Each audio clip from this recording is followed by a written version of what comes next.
Tabe salamat lingu nalatai, salam sahujud karendem malempang. Om Swastiastu. Atas asung kertawara nugraha ide Sang Yang Widiwasa, kita semua diberikan kesehatan dan keselamatan pada kesempatan yang berbahagia ini. Bapak Ibu umat sedharma yang terkasih, pada kesempatan yang berbahagia ini, di sini saya akan menyampaikan Dharma Wacana dengan tema Tata Susila, yang dimana berawal dari sebuah keresahan saya terhadap masyarakat, bahwa perempuan terus dibanding-bandingkan dengan laki-laki, karena laki-laki memiliki derajat yang lebih tinggi daripada perempuan. Maka dari itu, di sini saya mengambil judul Kesetaraan Gender menurut Agama Hindu. Gender adalah konsep yang mengacu pada peran-peran dan tanggung jawab laki-laki dan perempuan yang terjadi akibat dan dapat berubah oleh keadaan dan budaya masyarakat. Perbedaan gender merupakan kodrat yang sifatnya permanen dan universal. Dengan demikian, Bapak Ibu umat sedharma yang terkasih, jelaslah sudah bahwa jenis kelamin adalah perbedaan biologis, hormonal, dan anatomi antara laki-laki dan perempuan yang permanen dan tidak dapat dipertukarkan. Sedangkan gender adalah perbedaan peran antara laki-laki dan perempuan, baik dalam pensifatan, fungsi, dan perilaku yang dibentuk oleh masyarakat. Maka itu dapat berubah dan dipertukarkan. Umat sedharma yang berbahagia, kesetaraan gender dapat diartikan sebagai keamanan kondisi bagi laki-laki dan perempuan untuk memperoleh kesempatan dan hak-haknya sebagai manusia, agar mampu berperan dan berpartisipasi dalam kegiatan politik, ekonomi, sosial, budaya, dan pembangunan nasional. Sedangkan keadilan gender adalah suatu proses untuk menjadi adil terhadap laki-laki dan perempuan. Umat sedharma yang terkasih, menurut ajaran agama Hindu, dasar yang dapat digunakan sebagai landasan pelaksanaan kesetaraan dan keadilan gender dalam kehidupan sehari-hari tercantum di dalam kitab suci Bhagavad Gita Adhyaya 3 Sloka 10 yang berbunyi sebagai berikut. Sahayajna praja sartva Puropaca prajapati anena prasavidyadvam esa postu vista kemandu. Artinya, zaman dahulu kala, Tuhan Yang Maha Esa, Sang Yang Prajapati, menciptakan alam semesta dan umat manusia atas dasar yatnya. Dan ia bersabda, "Wahai makhluk hidup, dengan yatnya ini, engkau berkembang biak dan jadikanlah bumi ini sebagai sapi perahmu."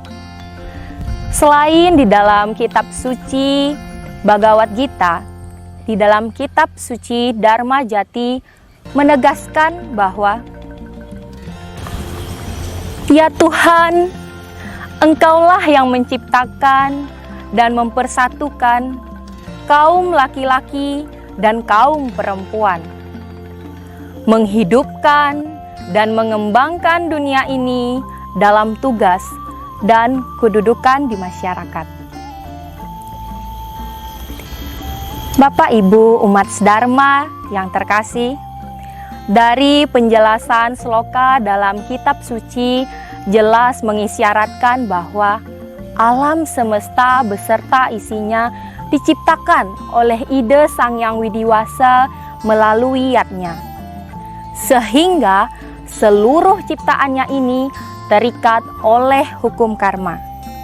Manusia sebagai salah satu hasil dari ciptaan ide Sang Yang Widiwasa yang terikat oleh hukum reta memiliki kemampuan berupa pemikiran. Maka dari itu, manusia adalah ciptaan ide Sang Yang Widiwasa yang paling sempurna dan mulia di antara makhluk lain ciptaan ide Sang Yang Widiwasa.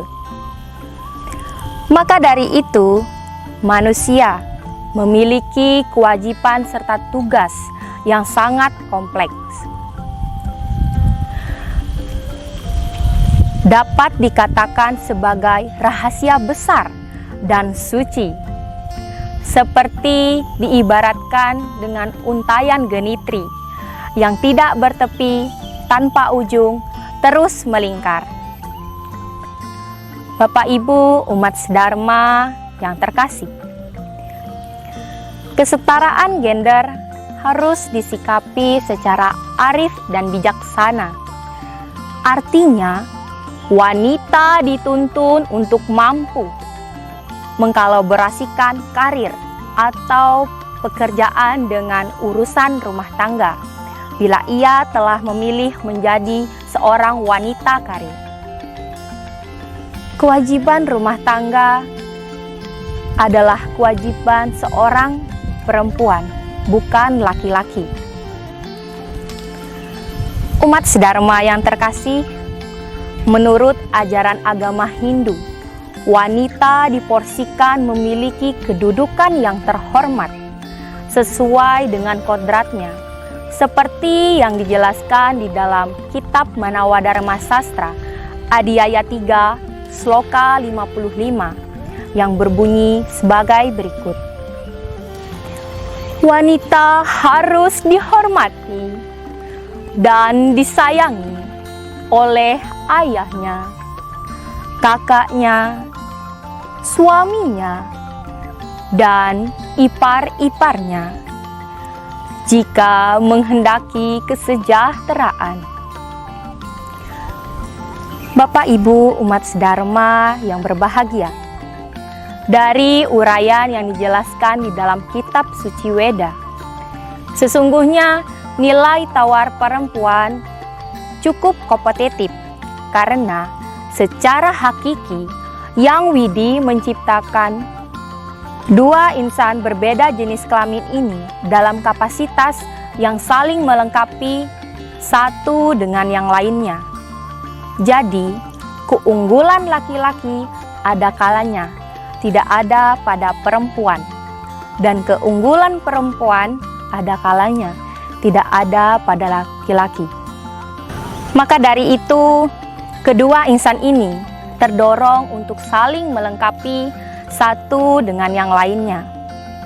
Namun, sampai saat ini masih banyak ketidakadilan gender, antara lain sebagai berikut.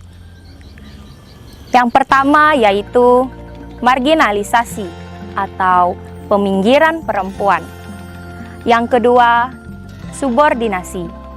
Subordinasi adalah keyakinan bahwa salah satu jenis kelamin dianggap lebih penting dibandingkan dengan jenis kelamin yang lainnya. Yang ketiga, yaitu stereotipe atau pelabelan. Pelabelan merupakan sebutan yang dilekatkan pada mereka yang memberikan atau kepada mereka perempuan yang memberikan citra negatif. Yang keempat, beban berlebihan. Pada umumnya sering kita lihat bahwa wanita dituntun untuk mampu bertanggung jawab atas pekerjaan rumah tangga. Tetapi di sisi lain ia juga harus bekerja untuk mencari nafkah. Maka dari itu, volume jam kerja perempuan lebih besar dan lebih panjang bila dibandingkan dengan laki-laki.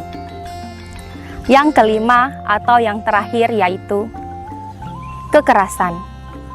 Kekerasan yang sering terjadi di dalam masyarakat, tiada lain korbannya adalah seorang perempuan, di mana mereka tidak hanya mengalami korban fisik, tetapi juga secara mental, ekonomi, psikis, dan lain sebagainya.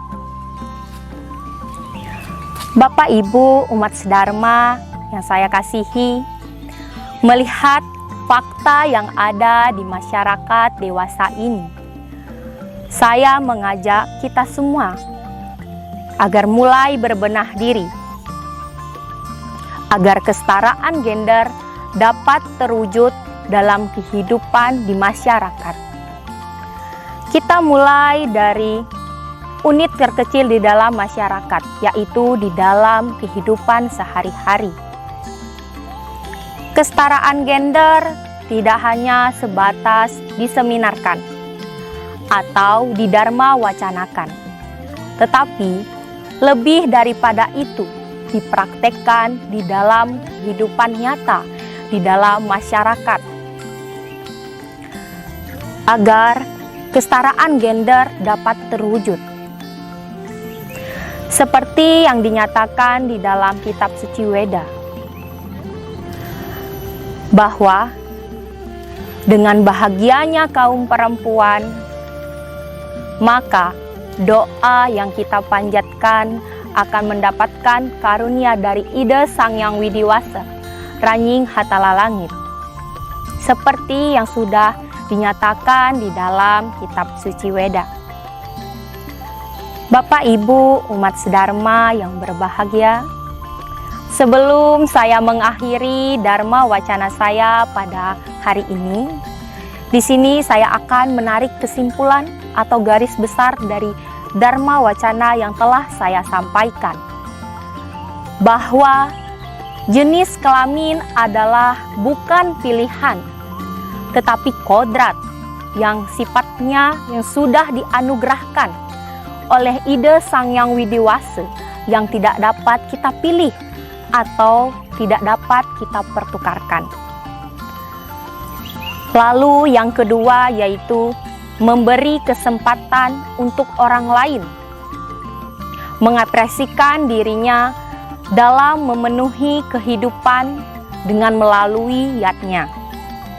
Yang ketiga yaitu mari kita memberikan kesempatan kepada orang lain dalam pembangunan agama, bangsa, dan negara yang didasari oleh kemampuan yang bersangkutan. Yang keempat yaitu janganlah melakukan sesuatu kepada orang lain yang sifatnya jika kita tidak ingin, ia juga melakukan sesuatu yang tidak baik terhadap diri kita. Yang kelima atau yang terakhir yaitu kesetaraan gender ini dapat terwujud sepanjang kita semua mampu berproses dan mau merubah ke arah perilaku yang berdasarkan dharma. Sekian dan terima kasih. Om Sarwe Sukino Bhawantu. Semoga semua makhluk berbahagia. Mungkin itu saja yang dapat saya sampaikan. Kurang dan lebihnya saya mohon maaf. Dan saya akhiri dharma wacana saya pada hari ini dengan mengucapkan Paramasanti dan Sahe. Om Santi, Santi, Santi, Om Sahe.